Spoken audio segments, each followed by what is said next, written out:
Medicare's financial health is declining, healthcare costs for families keep rising, and thousands of women with breast cancer may be able to skip chemotherapy.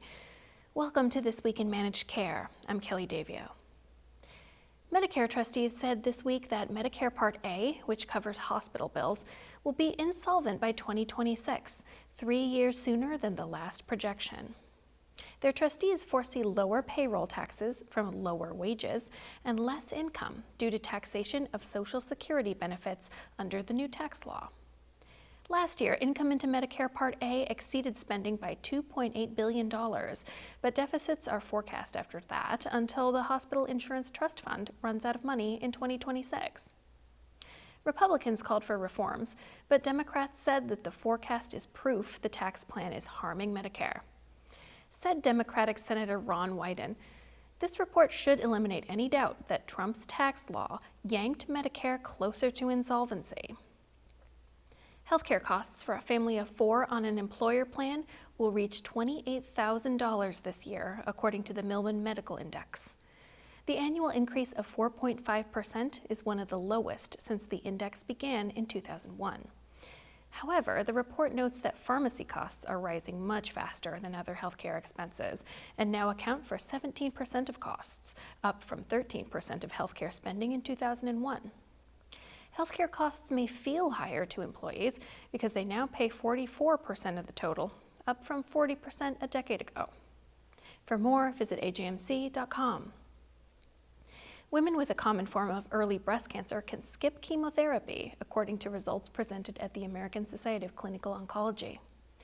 The TAILOR-X study showed that 70% of women with lymph node negative, hormone-sensitive, HER2-negative breast cancer can rely on hormone therapy, but the women who can take this approach must be identified through genomic testing. The Oncotype DX test, which evaluated which women could avoid chemotherapy, could help thousands of women avoid chemotherapy, reducing side effects and healthcare costs. Medicare covers the $4,500 test, but in some states, Medicaid does not. The TAILOR-X study was just one of several important results announced at ASCO. 47% of patients with metastatic cutaneous squamous carcinoma responded to treatment with cemiplimab, a PD-1 inhibitor. The KEYNOTE-042 trial confirmed that pembrolizumab is a superior first-line treatment to chemotherapy for patients with advanced metastatic non-small cell lung cancer. More results from the ZUMA-1 trial show that a patient's response at 3 months to the CAR T-cell therapy Axi-cel predicts remission in B-cell lymphoma. During the conference, AJMC also spoke with Dr. James Lin Chen of Ohio State University about the importance of technology in precision medicine. In order for precision oncology to be fruitful and to be effective, we need interoperability. We need to be able to share patient data, because the more data that we have that we can aggregate together, the better the quality of the predictions we can make, right? So if we're predicting on a very small set of patients, it's going to be prone to error. But if you have a very large set of patients, we're going to be able to make better predictions for who might respond to therapy. So in the era of EHRs, I don't think we're quite there yet. There's a lot of work that needs to be done from a data harmonization standpoint, from an interoperability standpoint, as well as simply data standardization.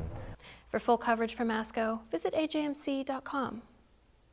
Finally, the FDA this week approved Mylan and Biocon's pegfilgrastim biosimilar, which will be sold under the brand name Fulphila. Like the reference drug Neulasta, the drug is approved to reduce the chances of infection from febrile neutropenia in patients receiving myelosuppressive chemotherapy. FDA Commissioner Dr. Scott Gottlieb said, "Bringing biosimilars to patients is a top priority for the FDA and a key part of our efforts to help promote competition that can reduce drug costs and promote access." To learn more about what's happening in biosimilars, visit the Center for Biosimilars.